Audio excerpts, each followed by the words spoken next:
The control hierarchy of safety is a systematic approach to managing risks and ensuring safety in various environments. It involves a series of steps or levels that prioritize methods for hazard control. The hierarchy is often used in occupational health and safety management and helps organizations to implement the most effective safety measures.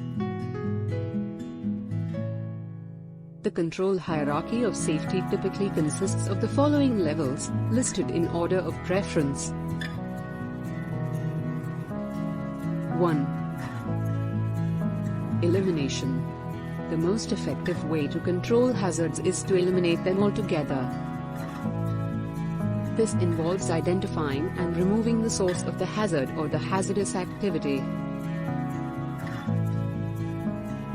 By eliminating the hazard, the risk is completely eradicated, and safety is maximized. Example, if a company identifies a hazardous chemical in its production process, the elimination approach would involve finding an alternative, non-hazardous chemical to use. 2. Substitution. If complete elimination is not feasible, the next best approach is to substitute the hazard with a less hazardous alternative. This method reduces the risk by using safer materials, processes, or equipment. Example, in a manufacturing setting, using a non-toxic material as a substitute for a hazardous one. 3. Engineering controls.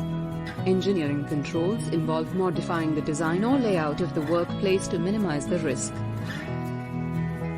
This can include installing safety equipment, barriers, or ventilation systems to isolate people from the hazard.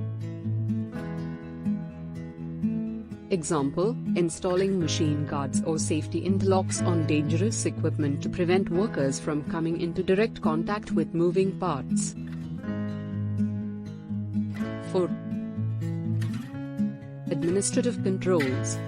Administrative controls focus on changing work practices or policies to reduce exposure to the hazard.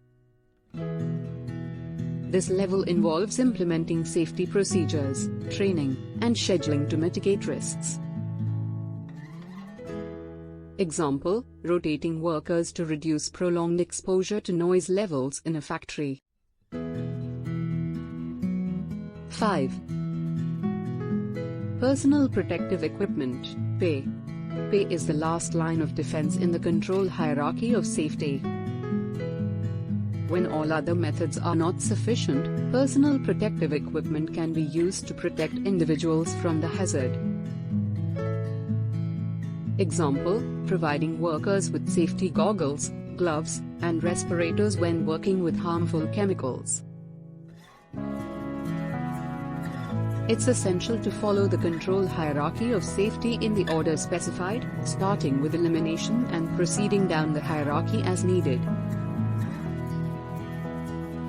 The goal is to reduce risks to the lowest possible level and ensure a safe working environment for everyone involved. Additionally, regular evaluations and continuous improvement are vital to maintaining a safe workplace.